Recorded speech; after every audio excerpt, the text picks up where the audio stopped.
All right, what's going on, guys? Welcome back to another Rocco's Wrestling Podcast. So today, after the ratings skyrocketed after the last podcast, we decided to bring back some old friends. Chris and Jurgen are here once again. So, fellas, I want you guys to introduce yourself to the people. What's up, guys? Chris here. I guess longtime visitor of this illustrious podcast that I'm such a big fan of. Honor to be here, as always. Honor to be here because I don't talk to Carmine a lot on the side. So whenever we could do one of these things, it's a pleasure. It's a pleasure. Thanks, bro. Of course, absolutely, bro. Hello, beautiful people of Rocco's Wrestling Podcast, the greatest wrestling podcast on the face of the earth. I have returned for my second ever episode, and I am here to hopefully make as good of an impact as I did on the first one. Jurgen speaking to you all now. Happy to be back on once again. Like kind of like with Chris, I don't really get to speak with Carmine often, so whenever we get the opportunity to do this, I'm jump on it right away. Especially this is how I spend my off days from work. No, I don't go out to party. That's what losers do. Real men, real winners. We do wrestling podcasts, especially great ones like this. Exactly. I couldn't say it better myself. I appreciate you fellas, joining the pod. So, I know we're all big AEW fans here, but we grew up with the WWE. So I decided today we're going to be doing some WWE versus AEW Dream Match cards. Now the rules are pretty simple. It's you could book whatever you want, any type of match you want, any stipulation. But the rule is it has to be within 10 matches. So I know you guys don't want to hear us babble for the next couple hours or whatever. So let's get this thing started underway. So starting at number 10 for my match card, we're going to start off with a nice little classic. We're going to start off with Bryan Danielson taking on Shinsuke Nakamura. Ooh. Now, I think that'd be a nice little battle within styles. Bryan Danielson is a very hard-hitting person. He couldn't really do that in WWE mixed with the strong style from Shinsuke. So, yeah, I think that would be a very good matchup to see to start off this card. That's a banger of a start, Carmine. I can't you can't argue against it, like you said, and especially because we did that's a pretty unique match for the most part. I think I'm not gonna say it's a first time ever by any stretch, but like that's definitely one that I think a lot of people would love to see on a big card. That's a beautiful first match. I appreciate it. Thank you. I guess I'll go next. I think Chris is still putting his card together for the people. So my first match on my 10 match card for myself personally, I have a match that I think will really get the crowd going. I have AJ Styles versus Adam Hangman Page. Wow. I think you have two guys who just are great workers in the ring overall. AJ, of course, in several companies across the world has been one of the best. Hangman's had one of the best stories in wrestling over the last like year and a half or two. I think that would just be a great match to start things off. Two people that the crowd love, the crowd want to see, and I think they would just put on like, I feel like both guys have main evented stuff, but they're the perfect show opening bout as well. So I got Styles versus Hangman to start off my card. Well, I guess those are two decent openings. But I think I'm gonna win this one, guys. Sorry. Oh, by the way, I mean Carmen didn't mention in the beginning, but we're allowed stipulations. He gave us that rule. He gave us free reign basically. So I'm gonna start off with a ladder match to open up the card, to open up the pay-per-view. I cheated a little bit because I was trying to get a lot of people on this card because this is actually way more tough than it seems to get everyone on, but sacrifices needed to be made. However, my devious ass went ladder match, FTR versus the Young Bucks versus the Usos versus the New Day. Fatal 4-way ladder match. Winner has to grab their company's titles, I guess, whatever. So I think that's a hot start. Always great to start off with a ladder match. You have four of the best tag teams on earth. I think you get literally everything in this match. High flying, hard hitting, ladder matches. Everyone loves ladder matches, and definitely would get the crowd hot. It's always important to start off the show hot. So I'm gonna go with that fatal 4-way ladder match. Not bad, not bad. That's Those are the four best tag teams that those companies have produced for a while now. So that's a good one. That's a very good way to start off the card. The ladder match aspect, I think every WrestleMania should have a ladder match, and I know we got to see one a couple of years ago it was like a triple threat at WrestleMania during the pandemic, and it just put on a show. Ladder matches are just so they're underappreciated. I think at Mania with a big thing like that, especially on a card like this, if you're doing a dream match between WWE and AEW, a ladder match is definitely something that we need to see. Should have never taken off Money in the Bank from it. That was a big Nice. mistake. They made a whole Nice. pay-per-view and now they can't even Yeah. sell. Did you guys know they were trying to sell out that Las Vegas Raiders arena and they couldn't? Right, they had to switch. Oh, Yeah. that's why? Yeah, That's they just funny. couldn't ticket sales. But listen, we move. We move. So, after that banger of a match, we're just constant bangers. So the next match I have on my card will be the Samoan Submission Machine, Samoa Joe taking on the new member of the Judgment Day in Finn Balor. Now, these two were tag teams. These two were a tag team in NXT for a short little stint, but I feel like these two styles would match pretty perfectly together. Yeah, no, that's a good one. A lot of history, especially Hmm. considering the latter portion of Finn Balor's first NXT title reign was against Samoa Joe, Yep. and Samoa Joe was the man who defeated the Demon. There, one of the best spots in early NXT, like kind of before transition to what it became, was Samoa Joe's Samoa Joe doing God, the Muscle Buster on Finn Balor from the top of the cage as the Demon. Like that was one of the early high spots of NXT. So that's a banger right there, Carmine. One of the yeah, man, it was one of the dopest rivalries. I really enjoyed it, so I had to put it on this card. Whew, that's beautiful. Nah, it's gonna be hard to top. I hope mine can do a good enough job. My second match, my goal for my card personally, boys, was to try to make sure that like match by match was different from the previous one. So try to switch it up a Hmm. bit. So I have my first stipulation match of the card.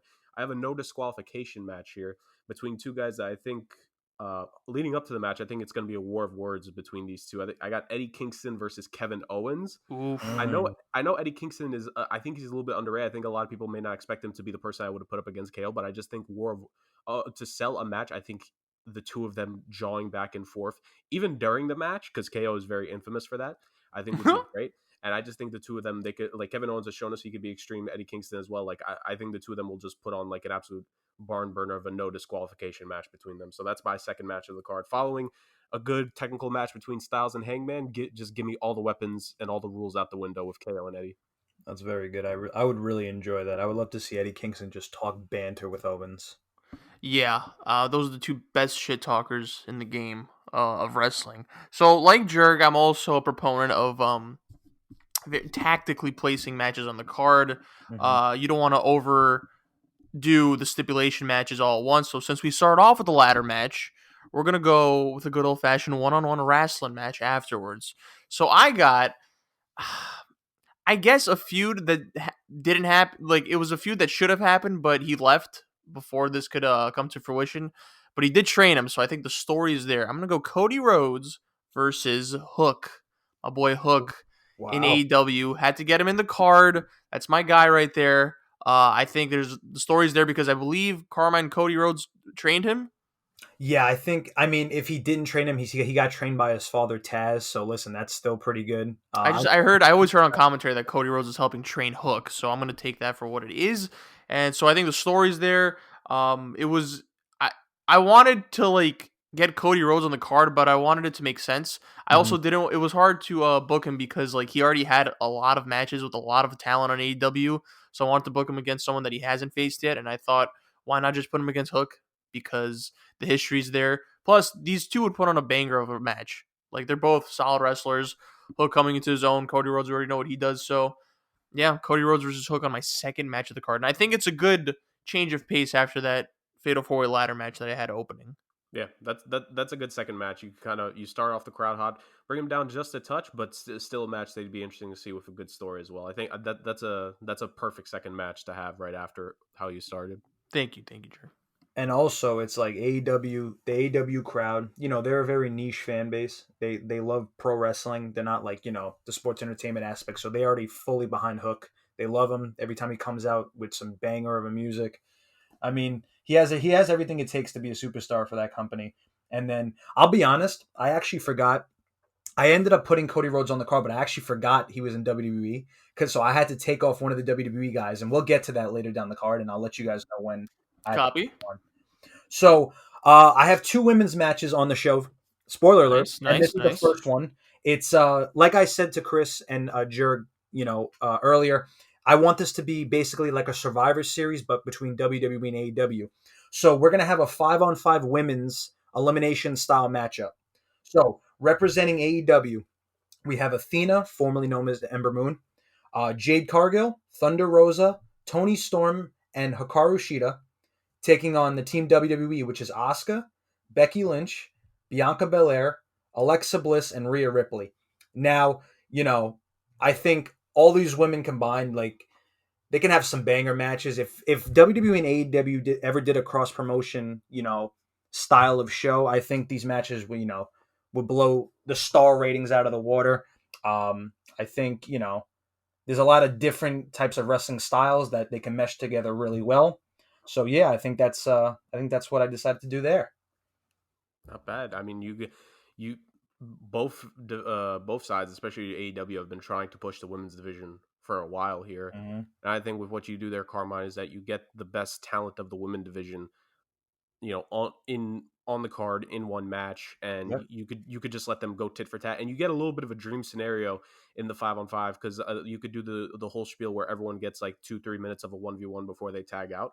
I Yeah, think you get I like a think little thing where it's like, yo, probably never gonna see this again. So let's just give these girls as many minutes as that we possibly can. Yeah, that's smart right there. That's smart. Look at Carmine pushing the women's division better than both guys Listen, mentioned. bro. Listen, we love everybody over here. That's all we do.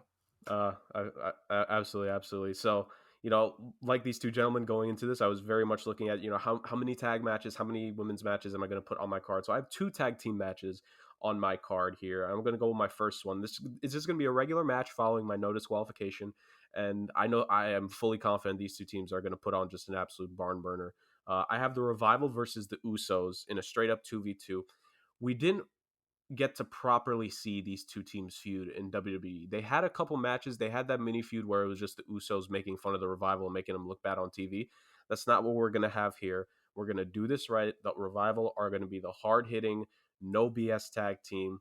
The Usos, with how they are, just these two teams going at it with false finishes, tag finishes galore. These two sides will just absolutely get the crowd roaring. So I got in a straight up 2v2, who's the better team tag team match. It's going to be Revival and Usos for me, and or technically FTR, but it's yeah, just for the people in case they make a comment. But FTR versus Usos, like they're just going to kill it. That's my third match. Look at Jurg staying ahead of the game. He already knows the trolls. Already got the keyboard warriors out. I see him. I see him. I got a lot of experience dealing with them, so I gotta hit them in advance before they hit me. We are them, bro. We are them. All True. right. Yeah, I mean, I didn't want to overdo. I mean, that's a good match. You can never go wrong. Those are two of the greatest tag teams of all time. Mm-hmm. So solid match there, Jurg. Yeah, it was difficult because I didn't want to put crazy tag team matches, but like it's kind of a cop out. However, I was like, you know what? Screw it. Make the best match possible. Best match possible. So I have a 6-man tag team match coming up as my third match on the card, and might be a little randomized, but stylistically, I think it's going to make sense once you hear it.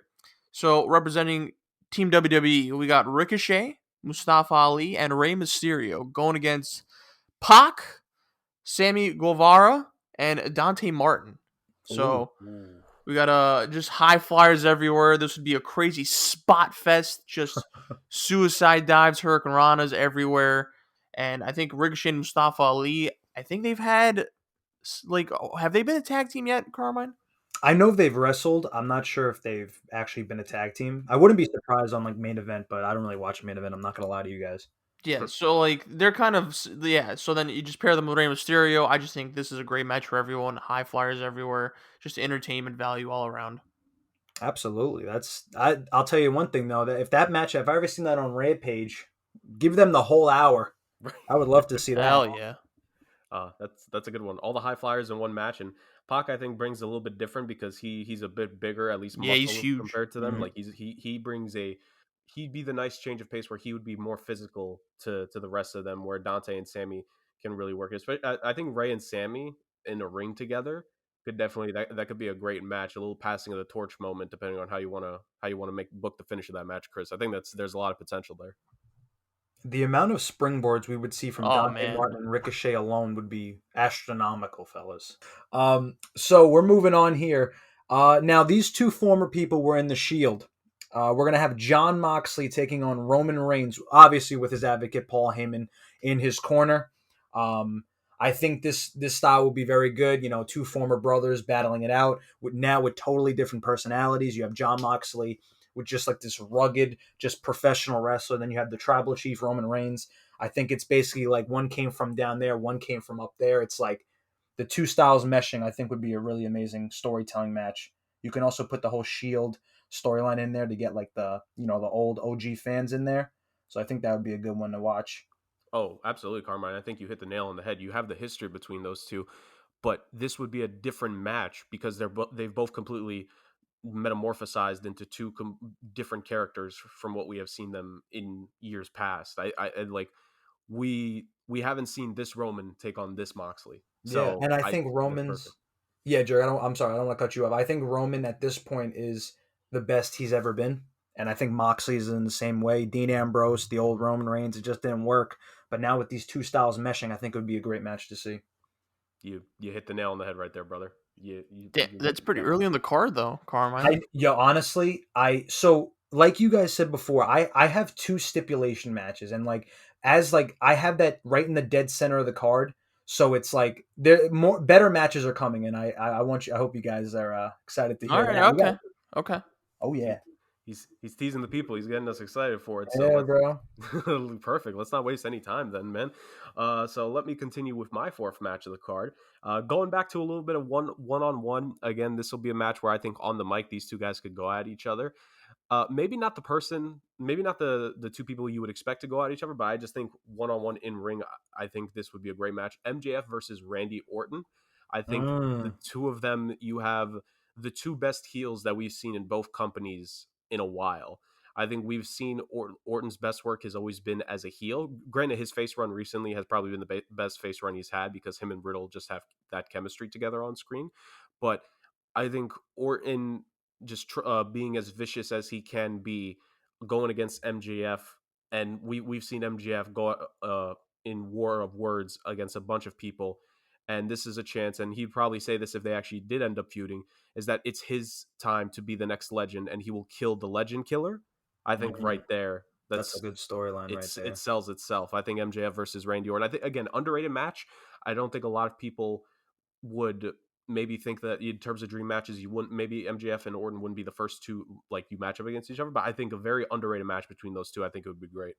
That'd be very good TV. The promos would be absolutely insane. Jurgen just hit the ball out of the park with that one. It's a nice one. Yeah, that would be a crazy matchup. The promos leading up to it, like you're right, Jerk, would be box office. So it's funny enough because my fourth match also includes Randy Orton. Ooh, Mm. So I got Randy Orton. You have to have Randy Orton on the card. But he's gonna go up against Adam Cole. Now I think this could have Mm. been baby. a guaranteed main event program if Adam Cole re-signed with the WWE and if he got called up to the main roster. But I think I don't think the promos would be as good as MJF versus Randy, but I still think the promos would be great. I think Adam Cole's one of the best wrestlers in the world. If you give Randy a worthy opponent, Randy is at that point of the career, like when he wants to turn it on, he'll turn it on. Like when he'll give you that main event. When he gives a shit, it's all time high. He is so good. He's already gifted in the ring, but if you give him like an awesome wrestler, he'll turn on the jets. He knows when to turn it up, and I think Randy Orton, who's still like I haven't seen. He's not aging, bro. Like he's older, yeah, but like in the ring, he looks fluid as all hell. And so I think him versus Adam Cole would be a phenomenal matchup, man. I think their styles complement each other. Whereas like Adam Cole, I think has like a sprinkle of that high flyer ish, but he also knows how to stay grounded, right? And I think him versus Randy would be box office. I would love that matchup. I think both of them complement each other. Promos would be great. And I think like you said, Randy could be the babyface in this program, and like you said, he's had the best babyface run of his career, and I think Adam Cole is pretty good as a heel too. Yeah. So I think the clashing personas I think it would be a great juxtaposition, especially when it's company versus company as well. So Mm-hmm. could have happened. I'm glad that Adam Cole didn't didn't resign with WWE and went to AEW, but this is definitely a program that I would have like loved to watch. You So, could you could also, my bad, Chris, but you can kind of bring in a Triple H element into this because oh Triple H yeah, being such a big figure to both guys. You Mhm. can have Orton just talk crap to Adam, be like, when things got rough for me, I never ran away. You ran away to just play with your friends. Like you could have Orton really like just go at him. for sure, for sure. Like Adam Cole is essentially like was Triple H's Randy Orton in NXT. So, I mean, there you go. You're right. Good. Thanks for like improving my my programs on the card. But yeah, Randy Orton versus Adam Cole in my fourth match. I'm available Ran- for bookings, ladies and gentlemen. eh, Randy Orton's been so successful over the past decade is because his wrestling style was never where he was very fundamental. It was like he would never get hurt in his matches where like he would never do like extreme moves. He was very grounded. He was calculated. Like it just fit his whole character. That's what made him one of the greatest of all time. So now we're moving on to my first. I think this is my first and only tag team, my actual 2-on-2 tag team, and this match can possibly go down as the greatest tag team match of all time. Just a simple 2-on-2, Young Bucks taking on the Usos. I feel like in each of their respective companies, I think these are the two best tag teams in the world. They have the history in the past. There were dream matches before where it was eventually people were talking about the Elite versus the Bloodline, stuff like that. But for what these teams did for their careers, for their company, is just unmatched. I think personally I'd be rooting for the Young Bucks because I've always been a Young Bucks guy, but man, I feel like these two teams can knock it out of the park and give us one hell of a classic. Yeah. No, it's kind of like what we've all talked about. It's how do you want to book the tag teams, because there are such strong tag teams on Mm-hmm. both sides, man, and it's really like a pick your poison on how you want to book them. I think you did it well. I think especially the Young Bucks. The good thing about them, and you could also say this about like the other top teams, it's like you can see them working a great match with any of the other teams. You could see Bucks Usos, you could see Bucks New Day, you could see them working out, and it's gonna be a good match. And so it's all about preference. I think you made a good choice right there, especially brothers versus brothers, Carmine. I think that's a real good one. Absolutely, I Didn't even appreciate realize it. that. Thank you. Look at that. Hey, we're all playing 4D chess with our booking here. We take it to the next level. Our English teachers who always asked us to analyze books more clearly would be proud. Back in high school. I hear that. My fifth match. This is my first and only women's match on the card. But I think, despite it being the only one, I think it's going to be a real banger of a match, to say the very least. I have a fatal 4-way match. This will be, aside from one more tag match I have, this is going to be the last like multi-person match that I have on the card. I have Jade Cargill versus Bianca Belair versus Britt Baker versus Becky Lynch. I think those are the four biggest names on each side's roster that have been booked well and have done extremely well over the last little bit for each side. I think Becky, she speaks for herself. Her name being the man, she's been the best booked woman for the last couple years in the WWE. I think the next person there would be Bianca. I think she has been the one of like we kind of talked about this actually when we did our own like WWE draft boys, where it's like who will be that next group of women after the four horsewomen, and Bianca has broken out to be that next star in WWE's women division, beating both Sasha and Becky at Mania, but just really carrying the torch there. So I think the two of them deserve it on that side. And then AEW, you have Jade, who we know it's only going to be a coronation soon enough whenever she's the full AEW Women's Champion. She's just doing her thing right now. And Britt Baker has been, I think, the best individual women competitor there for a bit. She's had some really good feuds, some really good programs. And I think it just makes sense. You get the four of them together. I think, great clashing of styles. You have two ultimate physical competitors in Bianca and Jade. There you have the technical skill of both Becky and Britt, who are also great storytellers as well. And, Fatal 4-Ways, when booked right, because sometimes Fatal 4-Ways is just four people there just having the match. I think a Fatal 4-Way booked properly, if you're talking about styles going against each other, people going against each other, I think these four ladies can definitely be an amazing Fatal 4-Way match. So I got the four of them as my fifth match on my card. That would be a really really good match. Just like you said, Fatal 4-Ways are very unpredictable. I personally love them. I loved. I don't know if you guys remember, but when Raw, and SmackDown had that draft in 2016, they had a Fatal 4-Way to determine the first Universal Champion. It was like Kevin All Owens, right, yeah. and it was an elimination style. And when Triple H, spoiler alert, when Triple H pedigreed Roman and then the pedigreed Seth, I was like, yo, this is insane. Like it had me on the edge of my seat. And if that's this case for this type of match, it would be insane too. So Jerk, that was a very good match of yours. All right, so like Jurg, my next match is also a women's match. 6-pack elimination match, actually.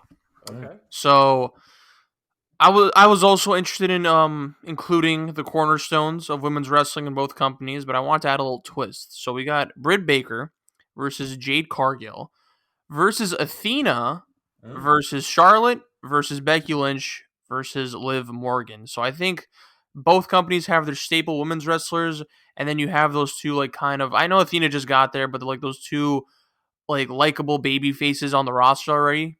They're like on the come up. So I didn't want to go full like. And by the way, disclaimer: like we kind of talked about this before, but it's kind of difficult to include Sasha Banks in here because unconfirmed reports on if she's released or not. So it was kind of difficult to place her on the card. But yeah, I think you have the two cornerstones of the women's wrestling for each company, and then you have like those baby faces that are on the come up, and they add that high flying element too. Like I know Charlotte could hit the moonsault; she could bring that out once in a while. But Britt Baker and Jade Cargill and Becky Lynch, they're not like the high flyer type. So I think to add a little bit more pacing in a match where it's full like you know grit and grind, punch for punch, women's wrestling, you have Liv and Athena to kind of add that fast paced, high action, high octane offense to the match, and it would be 6-pack elimination. So unpredictability would be on full speed for that one. So that's what I got.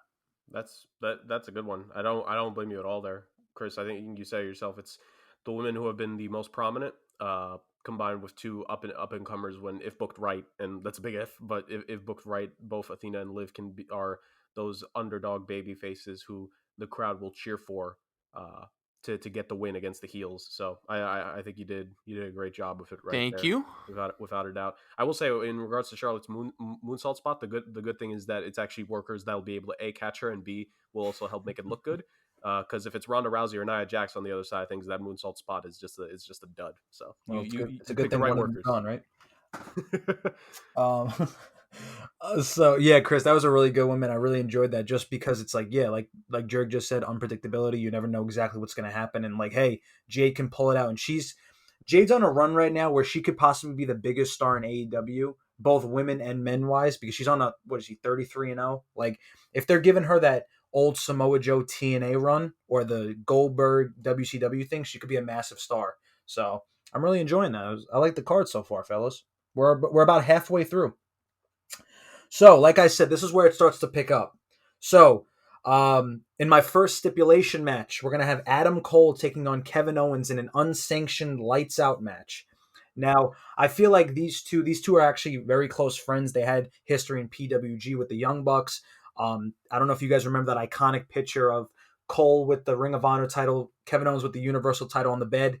It was just, they both came up from the independents. Now they're having this crazy, insane match where anything goes. I assume tables, barbed wire, ladders, chairs, everything's going to be used. Uh, so yeah, that's my next match, and I'm sticking to it.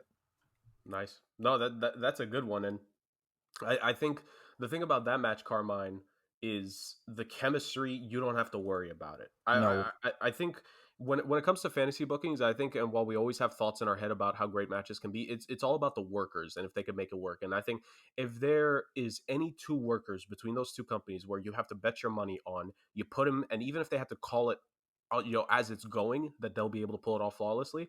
I think Kevin Owens versus Adam Cole those would be the two guys you have the most faith and trust in to just go for the match to just go off without an issue at all. I think that's an amazing match right there. well, I appreciate it. Thank you. I felt the same way. I was like, man, these two can put on a classic. They showed a little something with the War Games in NXT. We never really got a full one-on-one match, which was a shame. But listen, when we're booking our own shows, we could do whatever we want. Exactly. No, exactly. That's why segueing to match number 6 for me. My next stipulation here. We got a couple stipulations here to end the show. We wanna end the show off hot here, boys, and we have to use a little bit of dark magic here to get this guy back because he's recovering from surgery right now. But by the grace of God and the grace of more modern technology and medicine, Cody Rhodes is back and healthy. No horrible purple splotches and stuff on on his shoulder in this one. But I have Cody Rhodes versus Bryan Danielson, and I Mm. have them in a 2 out of 3 falls match. I think that would have been a match had Cody stayed in AEW. I think the two of them would have put on an absolute classic bout. Again, you want to talk about people who can tell a story. Those are two of the top like 5 storytellers in wrestling over the last little bit here. I think the clash of styles as well. Daniel is really good. He's so technical. He can hit you with some of those strong strikes. Cody can he can work on top because he's a little bit bigger. He could be the stronger guy going in, but he can work with a little bit of finesse. He has his own moonsault.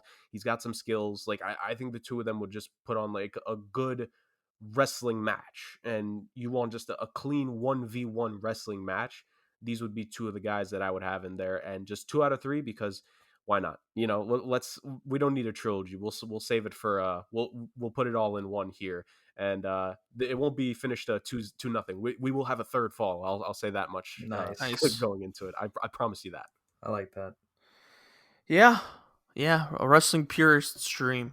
But yeah, my next match, I wanted to get these two on the card, but I knew that if I had them in a normal wrestling match, given their age and physique, it wouldn't be the best. So I decided to make this a hardcore match, and I think the promos leading up to it would be, just absolute flames. I got Edge versus Eddie Kingston, and I think Ooh. these two would put on a banger. I think Eddie Kingston he's cut from that cloth of like deathmatch wrestling.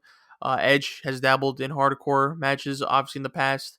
I think these two, if you give them like free reins and you know open creativeness, I think they would literally like almost kill each other. And I think they're both willing to take those type of bumps. Edge at his age, but Eddie Kingston, my man, is like ready to like put himself through like fire tables, bro.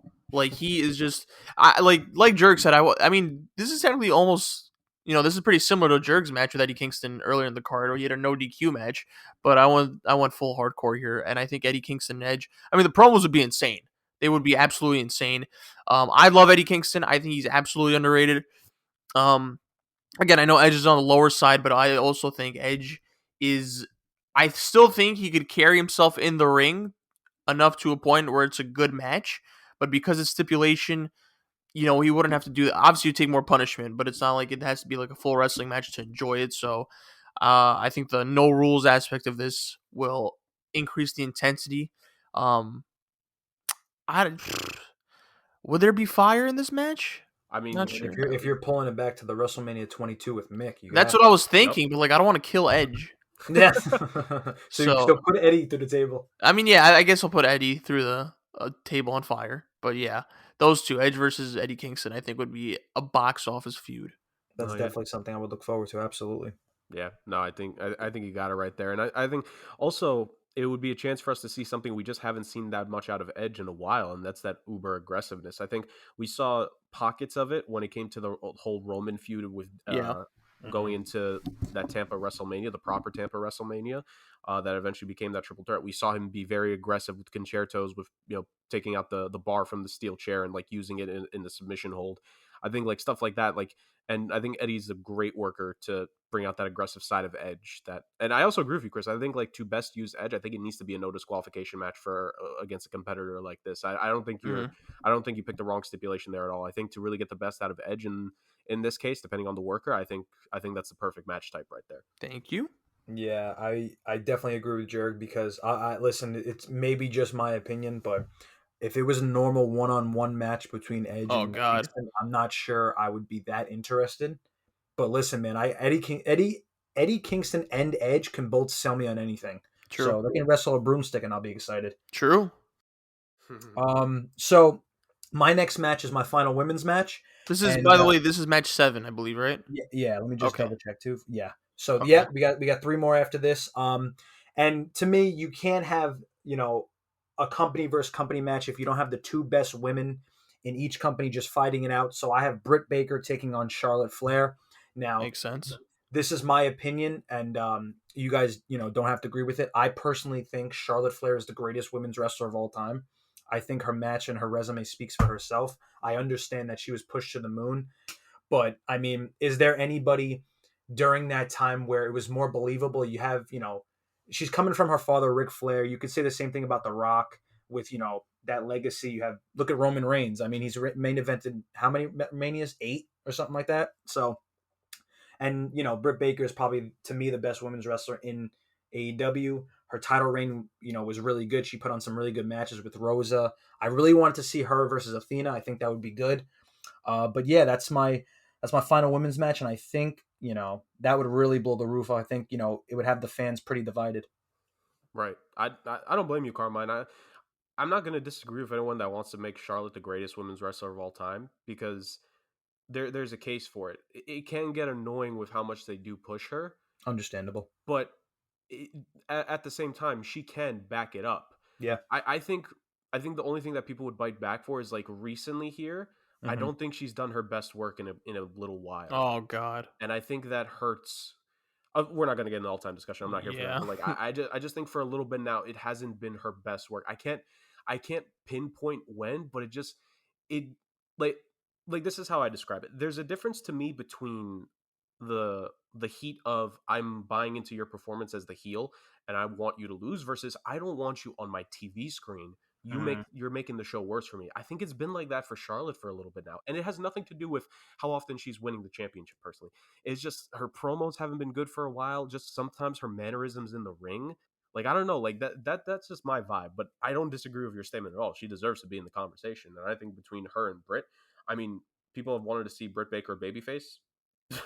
There's no better person to have a babyface Britt Baker go up against than a heel Charlotte Flair. So If you bring Charlotte Flair to an AEW crowd, they're gonna boo the hell out of her. I Oh can my already God. tell that would happen. the heat, it would be ECW one night stand versus Cena. They want Yeah, to. absolutely. Yeah. It'd be go away heat. Jesus.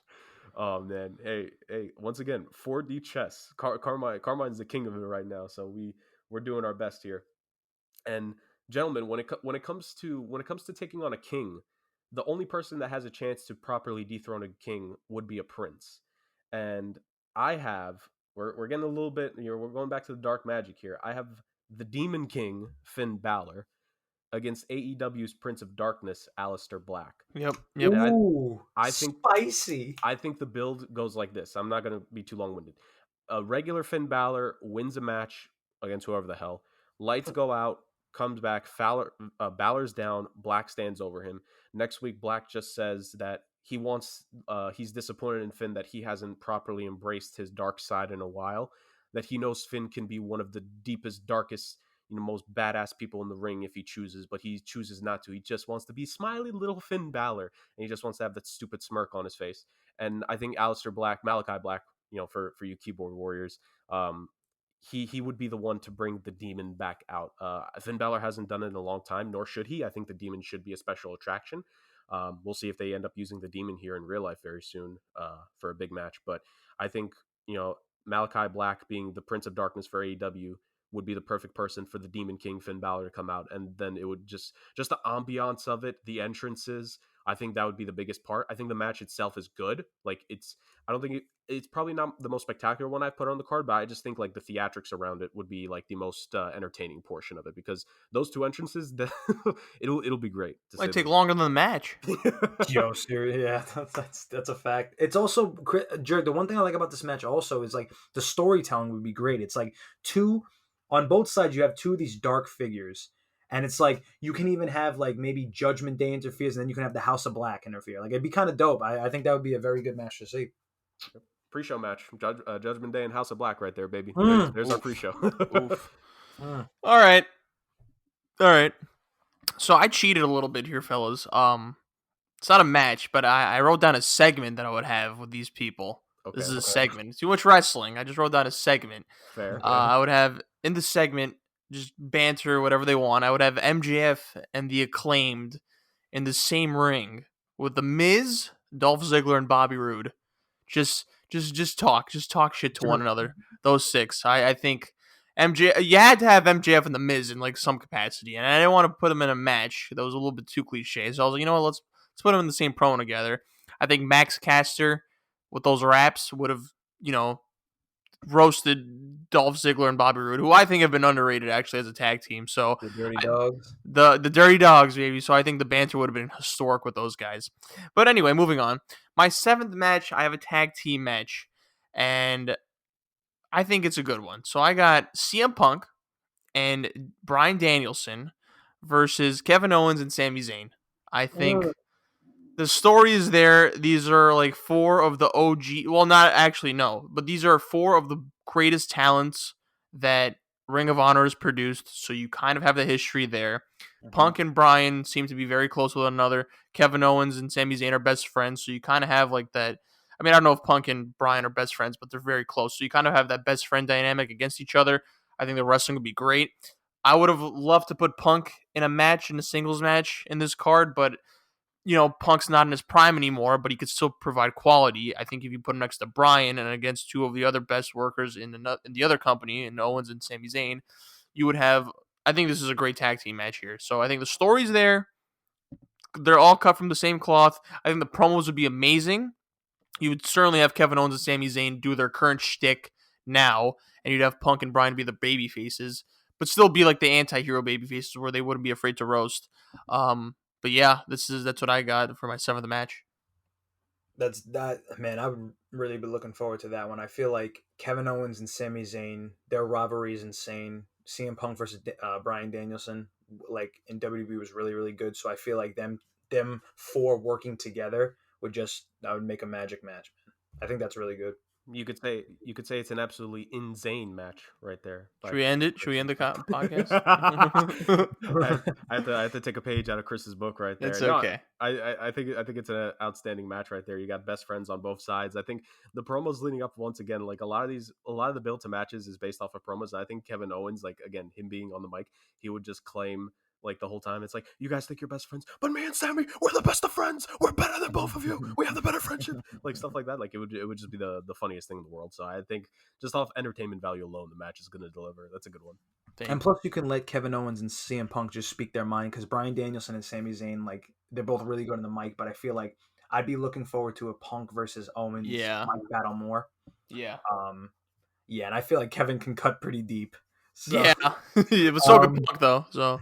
So Chris did not put CM Punk in a singles match, but I did.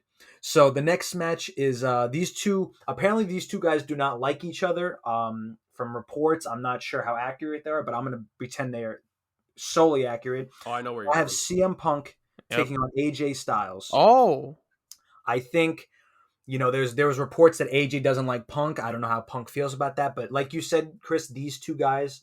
I don't think AJ's in his prime anymore as well. Punk is definitely not in his prime after taking such a long hiatus. But CM Punk is always going to go down as one of my greatest, my favorite of all time. So I had to put him in this kind of match.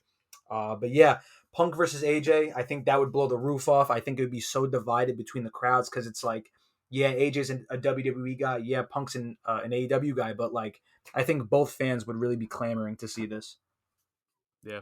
No, I think, like you said, like once you said that they don't like each other, it clicked from your Carmine. It's like, oh, I know where he's going here. I know he hasn't had Punk on the card yet. This is it right here. And hey, maybe sometimes real animosity can just breed, amazing matches. And I think Punk and AJ, you just let them go out there and say like, hey, have a match, but you could lay it in on a little on each other here and there. Yeah, throw some shiners in there, man. Oof. I think both guys are going to come out of that match bruised, brother. Get a lot of bruises on these boys. Guarantee. Oh God, that's an amazing one right there, to say the least. Thank you. I enjoy the faith that you still have in CM Punk there, Carmine. I also have him in a singles match, but not on this slot in particular. Oof. Stay tuned for later in the card, ladies and gentlemen. Okay. I have my second to last stipulation of the night here, and we have a steel cage match. Oh. And it is going to be, and I know some people might think, well, steel cage to house this much talent, it might be a little bit confined, but if I have faith in any teams to pull this off, I got the New Day versus the Young Bucks. Oh. And right now Big E's hurt, so I'm just going to have Big E hurt. I hate the fact, I hate to include him, but to be fair, because his injury is like, it's way more serious.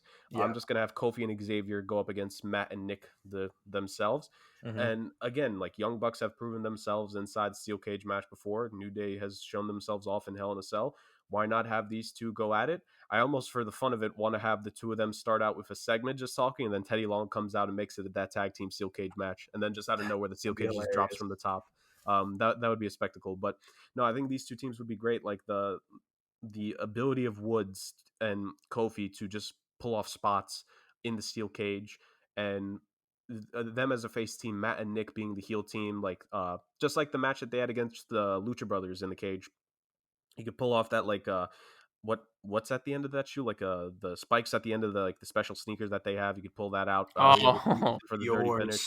You just have spots between these two teams, and it would go really well.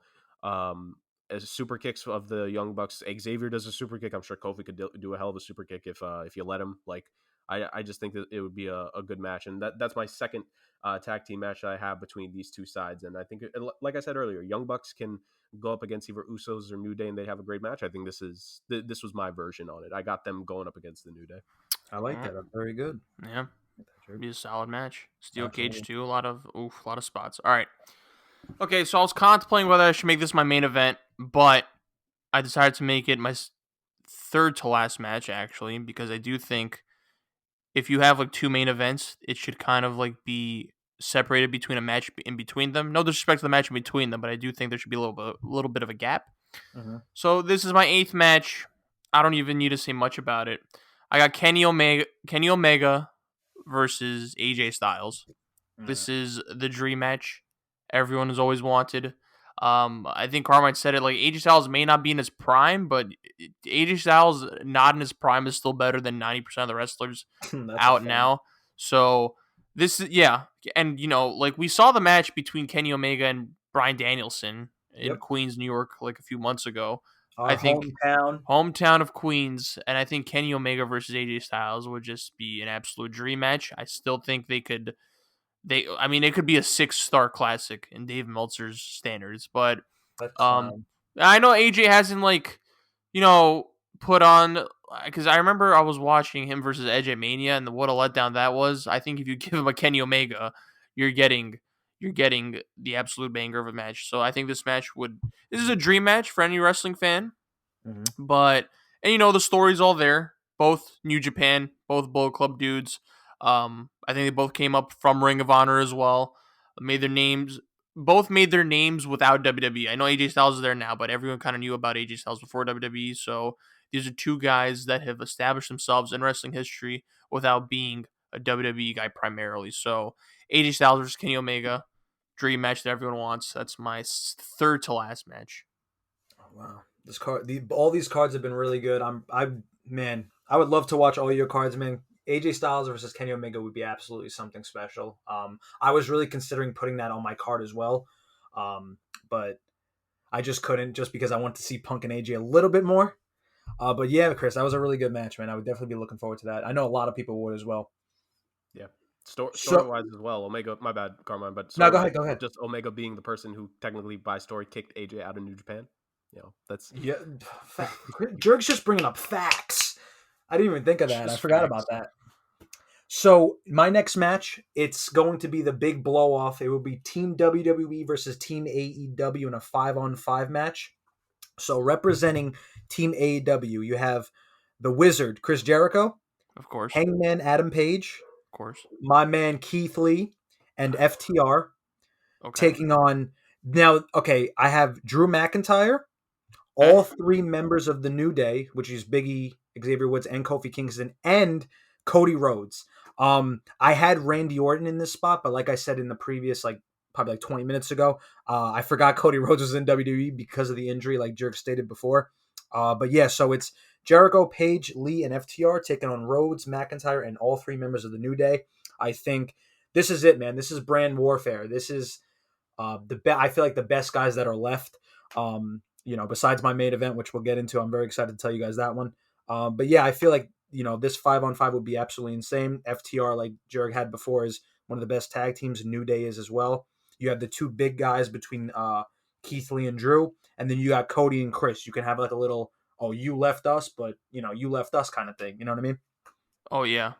Yeah, I mean, you're right. I do think an AEW versus WWE multi-man tag team match was inevitable if you were to make this card, if this were an actual thing.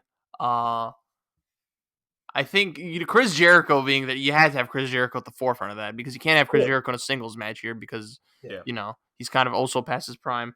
The promos would be insane. Mm-hmm. I mean, so you have Cody Rhodes and Team WWE, right? Yeah, I have Cody, Drew McIntyre, and the 3 members of the New Day. Yeah, so I think the promos would be interesting because the jump that Cody made from AEW to WWE and Chris Jericho kind of, jumping to AEW from WWE, it's a good juxtaposition there. So I kind of like it. FTR, you can never go wrong with FTR, by the way. I didn't, yeah, like, because I had the New Day in my opening match. I also did not put Big E because he's out, but Yeah. I guess we'll allow Big E being in this match for you, Yeah. Carmine, since you're. Yeah, it's Well, look fine. at this, bro. Punk's injured, and so is Cody. So True. Yeah, but Big E had like a crazy like neck injury. that's So, true. but I mean, still a solid match. All's fair in booking in war, boys. All's fair in booking in war. No, I think you put on an amazing match there. We need to have a spot where Jericho makes the Star Wars joke where he just looks at Cody. It's like, you were supposed to fight against the dark side, not join them, not become them. The So I think American we need to Nightmare. have that spot in there, please, Carmine. But Absolutely. no, I think that's an amazing match. I personally don't have an AEW versus WWE tag, but I don't blame it at all. I think that's a great match right there. For me, my I usually I would agree with Chris's logic. I would want to keep the matches a bit separated between my 9 and 10 because I think they're both main event caliber, but I just put them back to back just because I felt like it. And I also think there's a little bit of a difference in regards to the styles of two still, considering who the competitors are. But they're both singles matches, and my ninth match is the best bout machine, as he has been called, Kenny Omega, versus the tribal chief, Roman Reigns. My Kenny guy, Kenny my himself has guy, said it. Jurg. Kenny himself has said that to him, Roman is the best in the world and deserves that monarchy, and he would love to face him. And I'm sure if you ask Roman, I don't think he would mind a match with Kenny Omega at all. I think the two of them going at it. If you want to add a stipulation, you can. I'm just leaving it as is. I think you have Roman's just hard hitting style power moves versus Kenny. It would really force Kenny to be a little bit more acrobatic to try to counter Roman. I think you would see a side from both of them that you don't always get to see, especially from Kenny.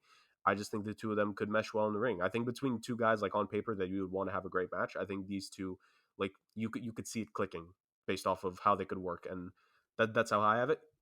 It could definitely be the main event. I just had a personal match that I want to see be the main event last. But this could also be the main event in itself because these are, you could argue, they've been the figureheads of the company for a very long while now. Between the two of them, Omega having that long AEW championship reign for himself, Roman being the guy in the WWE right now. It's a match that writes itself. Now, before CM Punk, because my dream match for, I know Chris knows, but for the people and for Jurg, my dream match, and it's definitely going to happen, is CM Punk versus Kenny Omega. Now, that's my dream match. I've been wanting to see that match for years. We're definitely going to see it, and I'm so excited. But my second dream match is Kenny versus Roman. I was going to put it on my card just like Jurg said, but I think there's a better match, like match quality wise, that I have for my main event. But man, I'm so happy Jurg did it because I'll eventually see that match because obviously you guys know these cards are actually happening. We're talking to Tony and Vince soon. But yeah, Chris, but Jurg, good job. Chris, go do your thing, brother. Okay. So this is match 9, right? Yes. Yes, Okay. So I have Finn Balor versus Adam Page. nice. Ooh. So I Okay. think, I think you have the Demon Finn Balor against the Cowboy Adam Page. So clashing of personalities. I would love to bring those personas out for this one. I think the wrestling match in general will be phenomenal. I do think Finn Balor is one of the more underutilized. I think both of these guys are kind of in a similar position. Um, I do think both of them are kind of overlooked sometimes. I know Adam Page just had, the AEW World Title reign, but it wasn't necessarily the best title reign. It's kind of difficult to kind of be in the card when like everything else is prioritized, where like Punk is the guy, and you have your Bryan Danielsons, and you have like, the what's the staple with Brian Moxley? Oh, Blackpool Combat Club. Yeah, you have that. You have Chris Jericho. So Adam Page is kind of like lost in the sauce a little bit, and so is Finn Balor. Finn Balor hasn't had a title reign since he won it in 2016. It's been 6 years. Kind of absurd. So I do think both these have like kind of that chip on their shoulder to kind of make this storyline go. I think the wrestling is there. I think they're both phenomenal in the ring. And then when you have, just character wise, a cowboy versus a demon, right there. It's a little cartoony, but I do think um, it could work. It could definitely work. So I have the story there. I like the contrasting characters that they both portray. Um, but I just kind of also like that they're similar in the fact that they're kind of underutilized a little bit. So yeah, I got Finn Balor versus Adam Page in my penultimate match of the card. Nice. And you can also bring up the fact that they were both, I think like Balor created the Bullet Club, but Adam Page was in the Bullet Club as well, so you Yes, can just yes. add that. Chris, Jurg, you got anything to say? Because I'm about to say the main event. No, that's great match. All I could really say there. I love a demon versus a cowboy. I think that's just a great That just What a tagline! That's a good tagline, Yep, Chris. yep, yep, A yep. demon versus the cowboy. I like that. Nice. So, just like Jurg had on his card, my main event is a 2 out of 3 falls match with the best bout machine and Seth freaking Rollins. I mean, you can't really make a better match than this. Both these guys, you know, they both wear their company on their shoulders. They put it on their back. They do everything that they can to, prove that, hey, I'm an AEW guy. I'm a WWE guy. I feel like this match would be, like Chris was talking about before with star ratings. I think this would blow every match out of the water. Um, and then I feel like there's some like certain disdain. So like you said, shiners. There'd be some real blows. I think both these styles mesh together really well. So yeah, my main event, the best bout machine, Kenny Omega taking on Rollins in a 2 out of 3 falls match. Okay. right.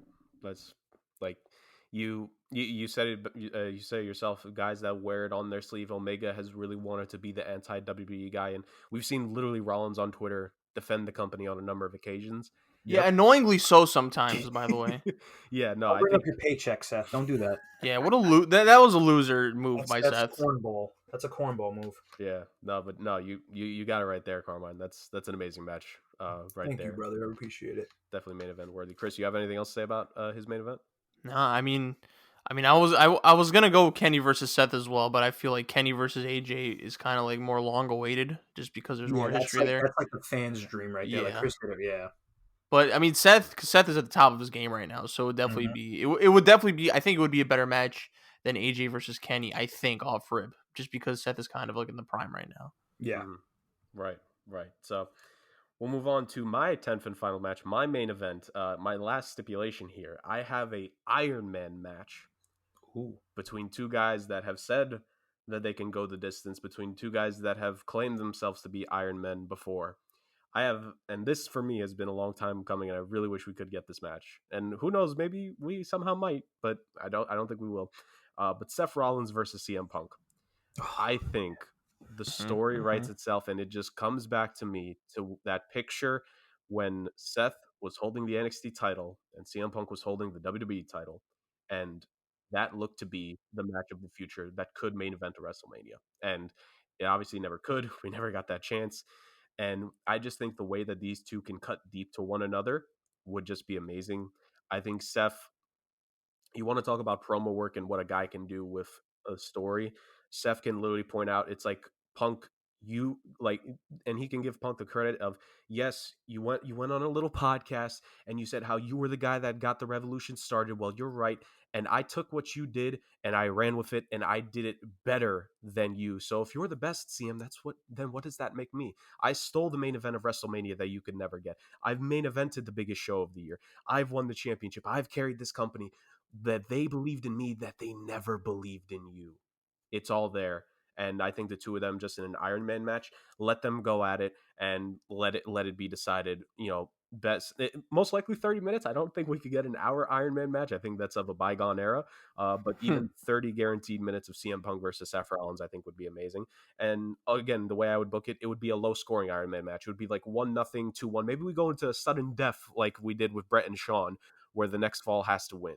And I just think that's the two of good. them, Like time limit draw runs out. exactly. I like that. That's nice. Exactly, and again, I think the story's there between the both of them. I think Punks would see a lot of himself in Rollins. I think Rollins would be the one. He'd be out to say that if you're the best in the world, I've done better than you. What does that make me? And he would be wanting to prove that he is the best of his generation by a country mile. So, CM Punk, Seth Rollins, Iron Man match is my main event. I love the faith you have for putting Punk in that main event. I love that. That's pretty dope. Well, I'm gonna give him what they never did. That is true. I like that. I mean, they don't. I don't think they. They talk about like AJ Styles not liking Punk in real life. I think Seth Rollins also doesn't like Punk. I feel like a lot of people. I know Roman doesn't like him because like there was this thing where Of course they don't like Punk. Yeah. Of course they don't. They don't like the guy who goes against everything that they're trying to like. like regardless if they say it or not, there's a lot of superstars there that know WWE has some like fucked up tendencies, but they're company guys. They gave him their Yeah, start. yeah, I get it. Punk, Tyler, I don't know. We're not going to get into this now, but I don't think Rollins should be as harsh on the indie guys as he yeah, is. He was yeah. one of them, We, we regardless of we what we he thinks. talked about that. We don't have to get Yeah, into it. yeah. Well, this brings me to my main event. I gotta deliver since I'm the last one here. Good. This match is a complete cop out, but Oh I no. think you guys brought up some interesting points earlier in this episode. Dudes are different now. They're in different phases of their career. I think the story is there. I think this should have been the main event of the biggest show in wrestling history, but it never was. It was actually placed on a pay per view that wasn't that wasn't the biggest show of the year. So now that we're making it, it's kind of a cop out because one of them is not with the company and the other two are. It's a triple threat match to close out the show. John Moxley versus Roman Reigns versus Seth Rollins. Triple threat match Shield. right there. Nice. So you have the Shield. I meet the criteria for AEW versus WWE. The WWE. story is there. The Shield is there. Roman's doing his thing. He's at the top of his game. John Moxley has fully embraced his like extreme violence side. He's having the time of his life. Seth Rollins is peaking. I think all three of them are kind of in their own lane. And you have the two guys that stuck with the company, and you have the one guy that kind of felt betrayed by the company. And I think, again, you have the Shield history, so it's not like you have that added layer to it, so it feels a little bit more personal. And then you could have Seth Rollins and Roman Reigns, kind of have that who's the top dog in their own company, kind of, be an added layer to this feud. So, again, it's a cop out answer because they were all three primarily WWE guys, but one of them, I mean, John Moxley seems to be diehard AEW now, and I don't blame him. So, yeah, that's my main event: John Moxley versus Roman Reigns versus Seth Rollins. I would have John Moxley win it, actually. Okay. That's the one spoiler I would make. I would make John win it, because he deserves to win it. And yeah, AEW would stand tall in this company feud. So that is my finalized card. I love it. You said it yourself, Chris. Like some people may view it as a cop out, but I think so much time has passed that it's completely different from what we saw. Because you said yourself, we did see one triple threat between these three guys, on like a random pay per view. I forget what it maybe Payback or Backlash, Yeah, it might have been. something like that. But we never we there should have been a second one. Should have been And Mania. yes, yeah. Well, I think again, had they done it where if all these guys had grown a little bit and had Yeah. changed a little bit back then, I think you could have done it for a second time and no one would have had an issue. But this should have been a WrestleMania main event, and it would have established these should have been the three pillars of the WWE for so long. Mm-hmm. And I think that's what this card is all about. I think this card is all about showing that that AEW has other guys that they have helped change and help build up to what we have here. And I just think that this epitomizes that because you have a guy who, like you guys said with Seth and Roman, they're company guys. They stick up for the WB. Mox, he left and he had no bones made no bones about it, saying that he wasn't happy there because he just felt that, of all of them, let's be real here, he did get the short end of the stick at the end of the day. Yes, they made him the champion at one point, but he wasn't as respected as the other two. Like, let's be real here. So I think this is a great match. The three of them they know each other so well. Again, like this is, like I said, with Carmine's match with KO and Adam Cole, these three guys, they could call it in the ring and it'd be a flawless match. I think. Mm-hmm. Like, job well done. Thank you. I think all of us, job well done. But it's not up to us to decide who the winner is. Carmen, if you got some loyal fans out there that are willing to comment who had the best card, please do. Please do. Absolutely. I want you guys, for all the viewers out there, because I know there's plenty of them, I want you guys to comment below who do you think had the best card. And then if you guys want to go a little step further, I want you guys to pick the winners too, because we did that purposely because it's we're fans of a lot of these people that we booked. We don't really want to cut ties with all of them. Like you said, it's happening. These matches are actually happening. So look forward to that on the horizon. But so we're a little bit over an hour here, guys. I really appreciate you guys coming on. I think we booked one of the craziest cards, in pro wrestling history. I'll tell you one thing, it's going to be a very expensive card. A lot of contracts, a lot of flights coming in and out. But like I said before, I want you guys to comment below. Who do you think won? Who do you think had the best card? And overall, what match do you think is your personal favorite out of these 30 matches we just gave you guys? Um, so, Chris and Jurg, as always, I really appreciate you guys coming on. I want you guys to plug all your social media, everything that you guys got going on in your life. I want you. This is your platform, so go ahead. I guess I'll go first. Yes, sir. Chris Incognito right now. No, for myself personally, you can follow me at JurgK40 on Instagram and Twitter, and I'm just I love talking sports. I love sports podcasts whenever I get the chance. And I love appearing on awesome podcasts just like this one. And this is definitely like this is the funnest podcast I've been on in a while. Just like the just fantasy booking element of it.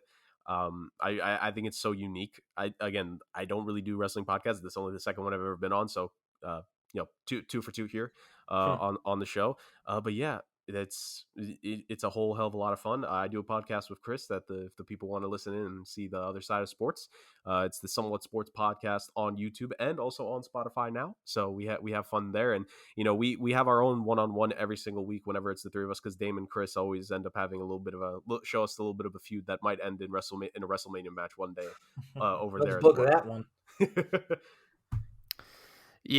Yeah, for sure. I don't have anything to plug, but I was gonna plug the Somewhat Space Sports sports podcast that me and Jurgen are a part of. It's on YouTube. You could also find us on Spotify. We're also on Instagram, somewhat.sports, if you want to check us out there. Follow us on all that stuff. We're posting every week. Yeah, we do our thing there. We just talk about the goods, the major sports. When we're not talking about sports entertainment, but yeah, Jerk kind of covered most of the ground, but that's where you could follow us on. I will say this, Chris, and we did fantasy booking here. We'll have some fantasy stuff on our show very soon here, because NBA free agency is nearing. So just a little tease there for the people. We're gonna have a little bit of a fantasy signing fun on the show very soon. Don't worry, ladies and gentlemen. I'm definitely going to be tuning into that. Once again, guys, I want to thank you guys so much for being on the podcast. All their social media and all their links will be in the description below, if you guys want to go check those out. And one more time, big thank you to both Chris and Jerk for being a part of the podcast today. And as always, I'll see you guys next time.